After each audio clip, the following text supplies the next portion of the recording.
शनिदेव। प्रिय दर्शकों, मैं राजेश जोशी आपका ज्योतिष जागृति केवल सत्य कार्यक्रम में आज फिर से स्वागत करता हूं। प्रिय दर्शकों, जैसा कि आप जानते हैं हमारी श्रृंखला चल रही है राहु देवता और बुध देव को लेकर। हम इसी श्रृंखला को आगे कंटिन्यू करते हुए बात करते हैं कुंभ लगन यानी एक्वेरियस लगन की कुंडली की।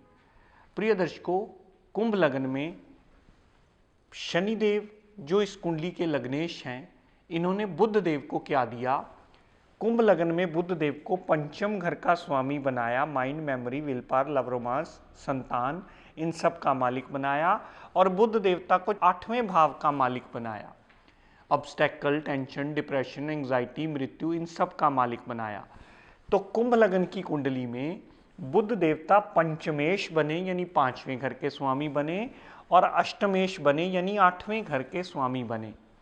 लेकिन प्रिय दर्शकों, बुध देव की साधारण राशि मिथुन कुंडली के मूल त्रिकोण भाव में आ गई, तो बुध देवता इस कुंडली में अति योग कारक ग्रह बन गए जब तक उनकी प्लेसमेंट अच्छी होती है तब तक।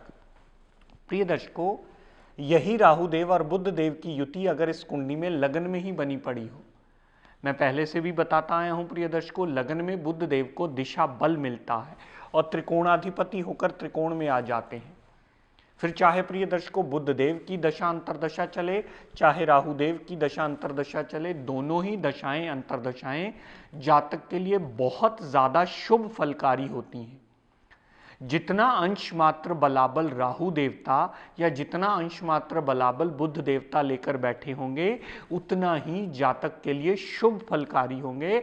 जातक की mind, memory, will power, growth, love, romance में कामयाबी, अनसर्टेन गेन, संतान सुख से परिपूर्ण होना, ऐसे सारे सुख जातक को अवश्य ही मिलेंगे, राहु की दशा अंतरदशा में भी, बुध देव की दशा अंतरदशा में भी। दर्शकों, यही राहु देव और बुध देव कुंडली के दूसरे भाव में विराजमान हों तो बिल्कुल स्थितियां विपरीत हो जाएंगी। प्रिय दर्शकों, न तो राहु देव मीन राशि में पड़े हुए शुभ फलकारी होंगे अपनी दशा अंतरदशा में, न ही बुध देव दूसरे भाव में पड़े हुए अपनी मीन राशि जो उनकी नीच राशि है उसमें पड़े हुए शुभ फलकारी होंगे।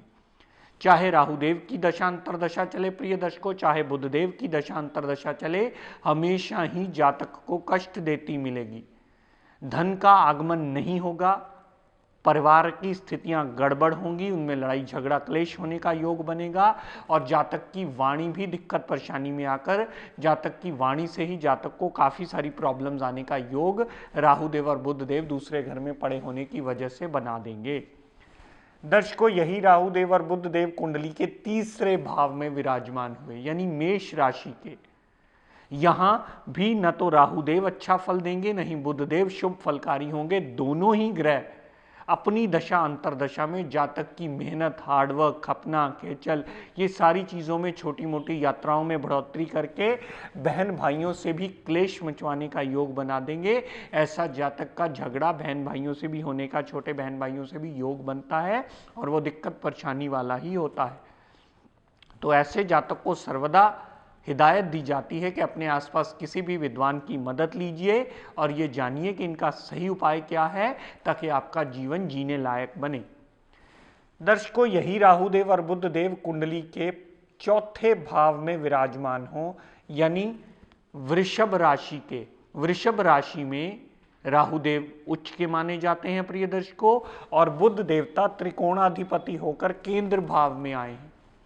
तो चाहे प्रिय दर्शकों राहु देव की दशा अंतरदशा चले, चाहे बुध देव की दशा अंतरदशा चले, जब भी इन दोनों ग्रहों की दशा अंतरदशा चलेगी हमेशा जातक के लिए सुखमय होगी। माता, गाड़ी, भूमि, वाहन, मकान, ऐसी सारी सुख सुविधाओं में बढ़ोतरी करने में ये दोनों ग्रह सदैव सहायता करते मिलेंगे।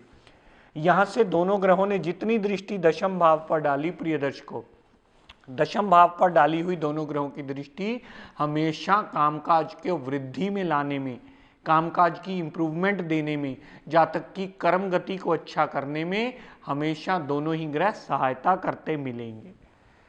दर्शकों, यही राहु देव और बुध देव की युति कुंडली के पंचम भाव में पड़ी होगी तो बहुत बड़ा राजयोग बना लेंगे प्रिय दर्शकों, क्योंकि बुध देवता अपनी ओन साइन यानी स्वराशि के आ गए हैं और राहु देवता यहां अपनी उच्च राशि के आ गए हैं। तो दोनों की जब भी दशा अंतरदशा चलेगी, mind, memory, will power, growth, संतान से पूर्ण सुख मिलना, लव रोमांस में कामयाबी मिलना, अनसर्टेन गेन्स होना, ऐसे सारी पॉजिटिव रिजल्ट्स यहां से मिलेंगे। और यहां से जितनी दृष्टि 11वें भाव पर डाली तो लाभ की कमी कभी नहीं आएगी, बड़े भाई बहन से पूर्ण सपोर्ट मिलेगी। और ऐसे जातक की इच्छा पूर्ति करने में दोनों ही ग्रहों की पंचम भाव से डाली हुई दृष्टि हमेशा सहायता करती ही मिलेगी। दर्शकों, यही राहुदेव और बुधदेव कुंडली के छठे भाव में कर्क राशि के विराजमान हो। छठे भाव में विराजमान होने से ऐसे राहुदेव हमेशा जातक को रोग, ऋण, कर्जा, दुर्घटना, मुकदमा, कोर्ट केस, लिटिगेशन की परेशानी देते ही मिलेंगे। लेकिन अगर विपरीत राजयोग की स्थिति में बुधदेव छठे भाव में आ गए तो अपनी दशा अंतरदशा में अपनी क्षमता के मुताबिक अच्छा फल देंगे। लेकिन अगर बुधदेव विपरीत राजयोग की स्थिति में ना आ पाए किसी कारणवश, तो छठे भाव संबंधी हमेशा बुधदेव नेगेटिव रिजल्ट ही देंगे। प्रिय दर्शकों, बुध देवता सिर्फ विपरीत राजयोग की कंडीशन में पॉजिटिव फल देने में छठे भाव में सक्षम हो सकते हैं, लेकिन राहुदेव हमेशा ही छठे भाव में पड़े हुए छठे भाव के संबंधी अशुभता के फल देकर के जातक को कष्ट देते मिलेंगे। दर्शकों, यही राहुदेव और बुधदेव कुंडली के 7वें घर में विराजमान हो। 7वें घर में विराजमान होने से ऐसे राहु देवता हमेशा जातक के दाम्पत्य सुख में दिक्कत परेशानी, डेली वेजिस की आमदनी में दिक्कत परेशानी और पार्टनरशिप में भी परेशान करते मिलेंगे। लेकिन इस बात के बिल्कुल विपरीत प्रिय दर्शकों, जब भी बुधदेव की दशा अंतरदशा चलेगी और बुधदेव कुंडली के 7वें घर में पड़े होंगे तो पत्नी से अच्छे संबंध बनना, डेली वेजिस की आमदनी में बढ़ोतरी होना और पार्टनरशिप में भी अच्छे योग मिलना, ऐसी दशा अंतरदशा में बुधदेव की पॉजिटिविटी हमेशा आपको देखने को मिलेगी। जहां राहुदेव 7वें घर में नेगेटिव रिजल्ट देते मिलेंगे, वहीं बुधदेव पूर्णतः 7वें घर में अपनी दशांतरा में पॉजिटिव रिजल्ट देने में सक्षम होते चले जाएंगे। दर्शकों, यही राहुदेव बुधदेव कुंडली के 8वें घर में विराजमान हो। राहु देवता हमेशा यहां अशुभता के फल देंगे, ऑब्स्टेकल्स बढ़ा देंगे, टेंशन बढ़ा देंगे, खर्चे बढ़ा देंगे, परिवार से दिक्कत परेशानियां देने का योग बना देंगे। लेकिन प्रिय दर्शकों, बुधदेव अगर विपरीत राजयोग की स्थिति में आ गए तो वो अच्छा फल देने में सक्षम होंगे, और अगर विपरीत राजयोग की स्थिति में ना आए तो बुध देवता भी जातक को हमेशा कष्ट देते ही मिलेंगे। दर्शकों, यही राहुदेव बुधदेव कुंडली के 9वें भाव में विराजमान हो। दोनों ही ग्रह अपनी दशा अंतरदशा में बहुत बड़ा राजयोग बना देंगे। बुधदेव की दशा अंतरदशा चले चाहे राहुदेव की दशा अंतरदशा चले, जातक का भाग्य हमेशा उसका साथ देने वाला होगा। जातक का mind, memory, will power, growth बहुत अच्छा होगा। जातक को संतान सुख हमेशा मिलेगा। जातक धर्म को मानने वाला होगा। विदेश यात्रा करके भी वो जातक की हमेशा राहु बुध की दशा अंतरदशा जातक को लाभान्वित ही करवाएगी। दर्शकों, यही राहुदेव और बुधदेव कुंडली के 10वें भाव में विराजमान हुए। तो यहां राहुदेव का 10वें भाव में होना अपनी नीच राशि को दर्शाता है, क्योंकि वृश्चिक राशि उसकी नीच राशि मानी जाती है। लेकिन जहां राहुदेव अपनी नीच राशि में होने की वजह से कामकाज का नुकसान देंगे, कर्म गति को खराब करेंगे, यहां से राहुदेव जितनी दृष्टि चौथे भाव पर डालेंगे वहां भी अशुभता के फल देंगे। माता, गाड़ी, भूमि, वाहन, मकान, सारी सुख सुविधाओं में दिक्कत परेशानी देने का योग बनाएंगे। लेकिन प्रिय दर्शकों, इससे बिल्कुल विपरीत जब भी बुध देवता 10वें भाव में विराजमान होंगे, अपनी दशा अंतरदशा में कामकाज में वृद्धि देंगे, कर्म गति को अच्छा करेंगे, कामकाज mind, memory, will power, growth से जुड़ा हुआ होगा।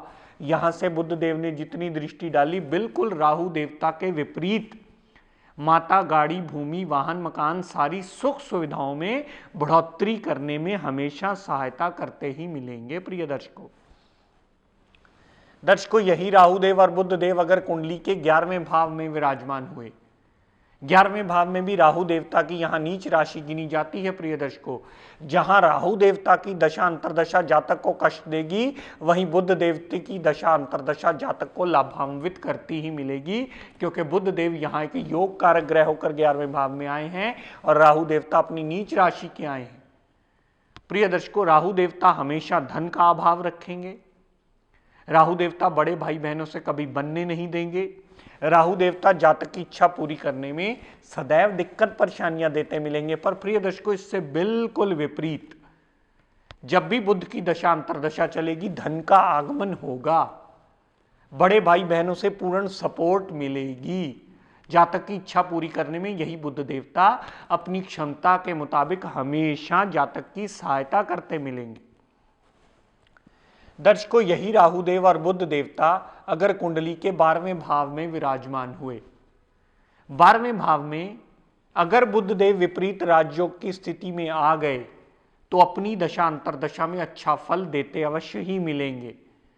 लेकिन राहु देवता प्रिय दर्शकों जब भी दशा अंतरदशा में मिलेंगे तो राहु देव जातक को हमेशा कष्ट देते मिलेंगे। ऐसा जातक हमेशा राहु की दशा अंतरदशा में खर्चों से सदैव परेशान रहता है। दर्शकों, राहु देव 12वें भाव में आया हुआ कभी भी जातक को जितनी मर्जी अर्निंग बढ़ाने के बावजूद भी सेविंग करने में तत्पर होने देता ही नहीं है, क्योंकि ये खर्च भाव है। हमेशा ऐसा जातक कुंडली लेकर जब भी किसी विद्वान के पास जाता है, उसका पहला सवाल यही होता है कि सर खर्चे बहुत होते हैं, मैं जितनी मर्जी अर्निंग बढ़ाता हूं खर्चे उसी रेशो में बढ़ते चले जाते हैं। और ऐसा राहु का आप कोई भी दान पुण्य करके या अपने आसपास किसी भी विद्वान की सलाह लेकर के कि ऐसे राहु देवता के लिए कौन सा उपाय करके आपको अपना जीवन जीने लायक बनाना होगा। प्रिय दर्शकों, मैं बहुत पहले से भी आपको ये बात बताता आया हूं कि राहु देवता का रतन गोमेद कभी भी किसी भी जातक को किसी कीमत पर धारण नहीं करना बनता, क्योंकि वो हमारे समाज में हो रही सारी इलीगल एक्टिविटीज का कारक ग्रह माना जाता है। हमारी पृथ्वी पर जितने भी डिजीज इन्फेक्शंस होते हैं उनका कारक ग्रह माना जाता है। तो समाज में रहने वाले किसी भी प्राणी को राहु देवता का रतन गोमेद कदापि किसी कीमत पर धारण नहीं करना चाहिए। बुध देवता का रतन आप कहीं भी अगर वो अस्त अवस्था में पड़ा हो और आपको आपका बल बढ़ाना हो, क्योंकि इस लगन कुंडली में बुध वैसे भी आपके इष्ट देव बन जाते हैं, अगर बुध देव इस लगन कुंडली में अस्त अवस्था यानी सूर्य के साथ क्लोज कंजंक्शन में आकर कंबस्ट यानी अस्त हो गए हों, तो फिर आप 6, 8, 12 में भी अस्त अवस्था में पड़ा हुआ बुध देवता का रतन धारण करके लाभ ले सकते हैं। लेकिन प्रिय दर्शकों, अगर बुधदेव उदय अवस्था में कहीं खराब घर में पड़े हों, अशुभ स्थान में त्रिक भाव में पड़े हों, तो उसका रतन पहनना आपके लिए वर्जित माना जाता है। तो रतन पहनने से पहले उदय अवस्था और अस्त अवस्था का हमेशा ध्यान रख के निर्णय कीजिएगा। उसके बाद इस बात के नतीजे पर पहुंचिएगा कि आपको बुधदेव को लाइन ऑफ ट्रीटमेंट कौन सा देना है। तो प्रिय दर्शकों, आज अपनी वाणी को यही विराम देता हुआ, हम सब के लिए मंगल कामना करता हुआ, शनिदेव से ये प्रार्थना करता हूं कि हे शनिदेव, हम सब पर अपनी कृपा दृष्टि, दया दृष्टि सदा बनाए रखें।